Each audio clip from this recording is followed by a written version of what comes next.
If you get a skipped stitch or two while you are sewing, if you catch it right away, you can simply back stitch over it and then continue going. If you notice it later on, then you can stop. I would back stitch to stop, and you can always go over it again, back stitching on both ends or using the stitch in place button just to give it some extra security on that spot where the skip stitch is. I wanted to pause real quick and give you a quick tip on what to do if you need to stop. So if you're sewing along, something comes up, oh no, I need to stop, I need to go do whatever.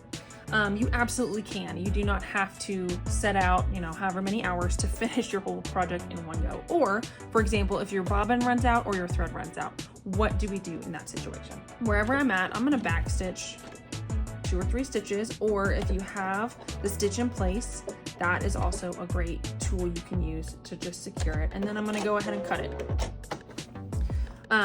So you can see here, whoop, I back stitched 2 stitches. You can't really tell super well. It is a little bit thicker, but overall it's not super noticeable.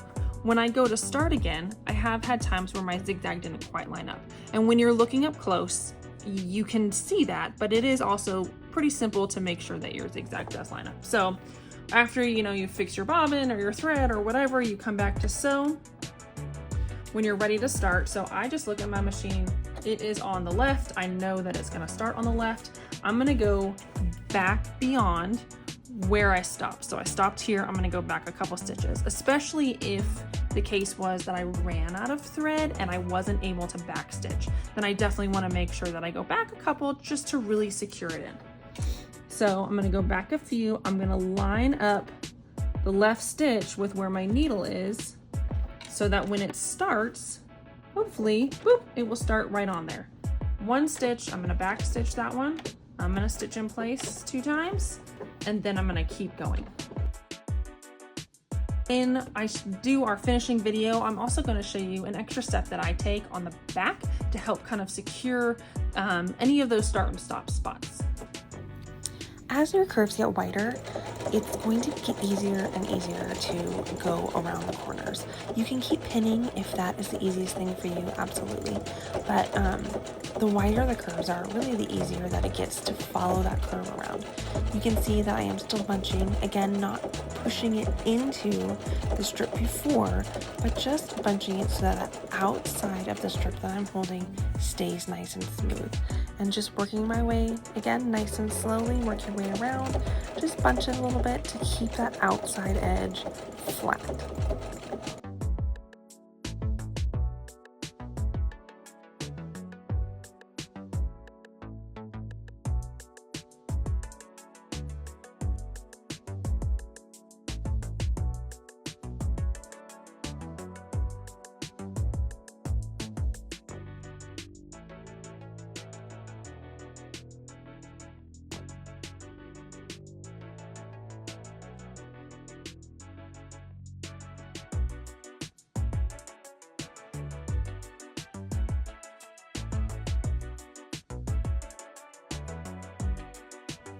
Now, another thing to keep in mind as your project gets bigger, this is a placemat, so I'm on my last strip right now. It's not gonna actually get much bigger, but doing a rug or sometimes a table runner, your project's gonna get pretty big. So when it gets to the point for me, I have this little, quilting table attachment on my machine, which is fantastic. I know not all machines have as big a table as this, but sometimes it's helpful to place like a box behind where your machine is that's the same height, or even, just a smidgen lower is fine, just something to catch it.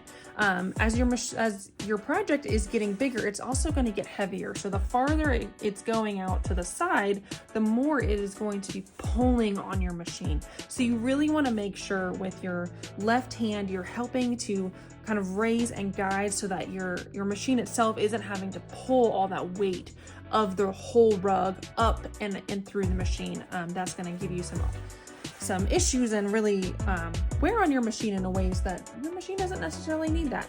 Another tip you can do is to fold it over. This again is not very big, but so even when I do my table runners, like I'll just place this one over for an example, because they do get long, I'll just grab the other end and fold it over like this. So, you know, I'm sewing under here, but I'm holding this side up so that it's not catching on things around the table. Or if you don't have a large sewing space, I don't have a large sewing space, it's not gonna hit the wall or knock into anything else. And it helps keep the bulk of the weight of the project itself on top of my table as well. So again, it's not pulling on the machine, pulling on your needle, making it harder for the machine to pull your project through. Just something to keep in mind. You don't necessarily need a giant space, but do be kind to your machine, and just keep that in mind as your projects get bigger and as you're going. Like I've mentioned, this is a placemat. This is a great project to start with because it does give you a variety of curve sizes. We started with a small, but it is giving some wider curves, which is nice to get that practice. And it's not going to take as long to finish. And then from a standard jelly roll, you can make at least four placemats out of most of them if you do them 7 strips.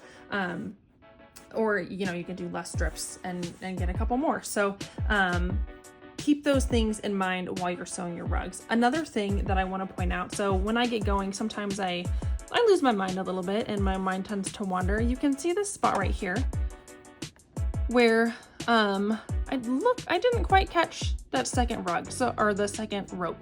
I kind of veered off to the side. That's okay. I'm gonna go back and I am gonna stitch over that spot again. Once I'm done, when I completely finish, I go back over and check, did I miss any skip stitches? Is there any spots like this that maybe just need a little bit more reinforcement? And so I'm gonna back stitch, sew over it, back stitch again.